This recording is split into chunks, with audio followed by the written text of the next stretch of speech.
मंदिरात गेलो, कासवाच्याही पाया पडलो, नंदी महाराजांच्याही पाया पडलो, कानात काही सांगितलंय, पण आता काय, घंटा घंटा वाजवली ना की मग आपण दर्शन घेतो.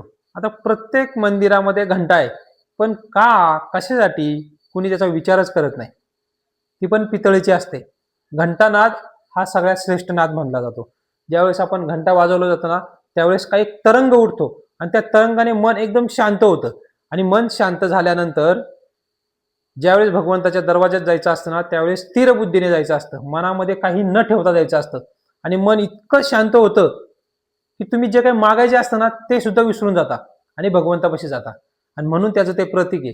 आपल्या मनामध्ये जे तरंग उठतात ना बुद्धीमध्ये, त्या तरंगांना कुठंतरी प्रसारित करण्यासाठी ती घंटा आहे. अनेक शास्त्रामध्ये त्या घंटाच्या विषयी अनेक काही गोष्टी सांगितलेल्या आहेत. पण खऱ्या अर्थाने तो घंटानाद म्हणजे आपल्या शरीराला एका विशिष्ट गोष्टींकडे घेऊन जाणारा नाद येतो, मनाला स्थिर करणारा नाद आहे.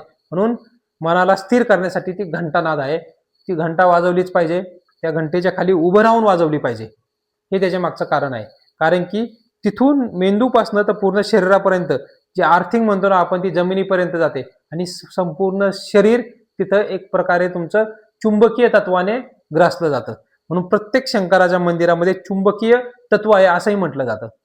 म्हणून घंटा वाजवलीच पाहिजे आणि दर्शन घेतलंच पाहिजे.